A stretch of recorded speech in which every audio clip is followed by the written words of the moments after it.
Hey guys, this is Siyami Dhabalia and welcome to my channel.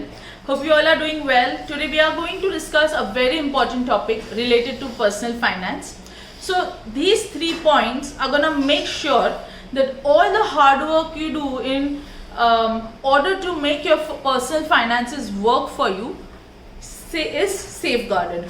So let me start by asking you a very simple question. How much time do you allocate to check or to re-evaluate your personal finance in a month? According to me, even 60 minutes is enough.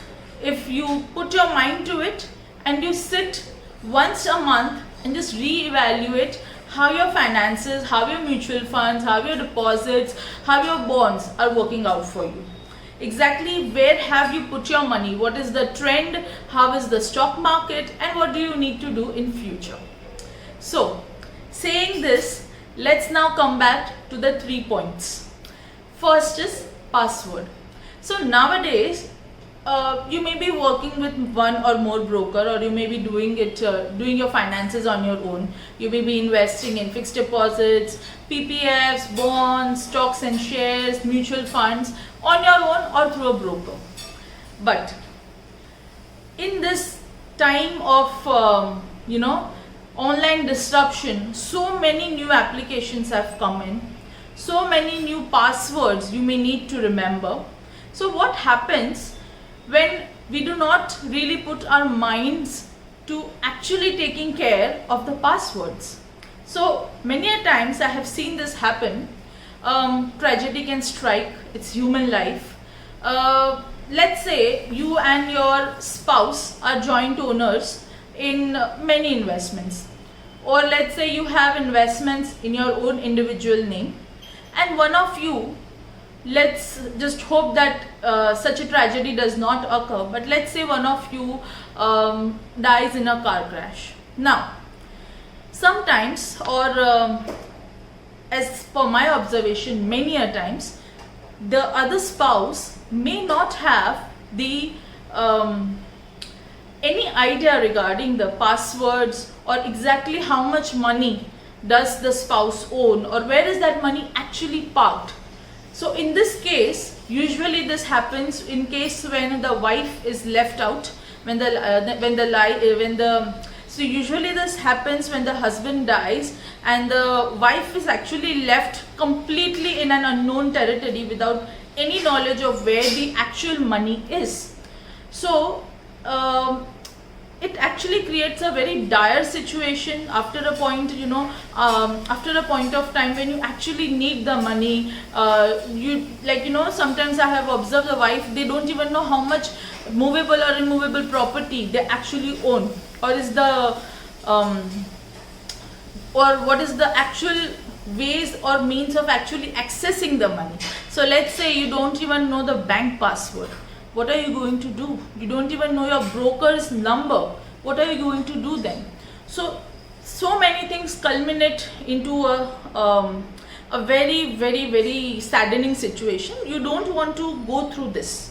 So in this case, what I have observed is both the spouses need to come together, sit, take some time out and sit together and create an Excel sheet wherein you can jot down each and every passwords of insurances, life insurances, mediclaim, all the investments which you hold, all your let's say your bank passwords and your email passwords and your social media passwords. So obviously people say that passwords should not be shared with just anyone, but this is really important, and this file should be stored somewhere, obviously not on your mobile phones, it can be stolen, but somewhere where it is safe, maybe a Google Drive, or let's say a pen drive. That's, I think, the best option. And yes, so in case of a tragedy, I think your finances can be taken care of, they will be safe and sound. So now let's discuss point number 2, that is nomination. Now I will not be wrong when I say this. More than 50% of us forget to add a nominee while making an investment. That investment can be a PPF, fixed deposit, bonds, mutual funds, basically anything.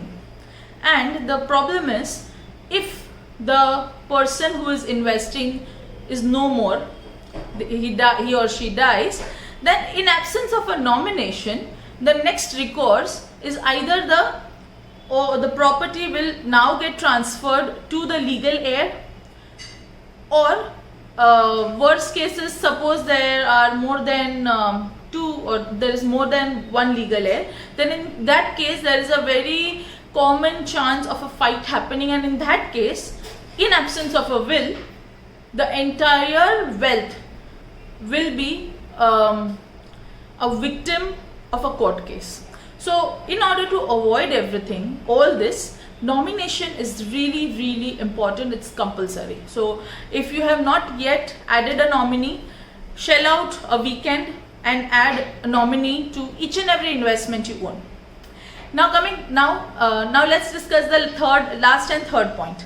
So this is basically operations. So whenever you open a bank account, whenever you open a joint bank account, you will be asked to tick on certain options, either or survivor, jointly.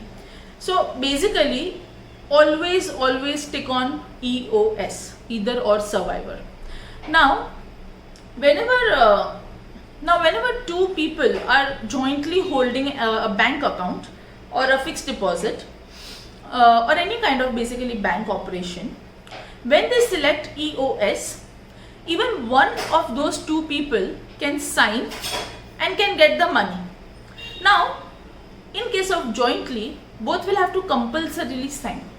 Now, in case of EOS, what happens is, even if one of the persons die, then the other person will get all the asset. That person will actually have the authority to sign and get the funds from the joint account.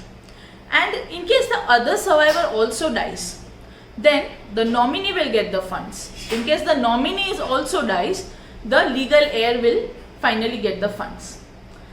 So these are the three basic principles by which me and my husband both abide.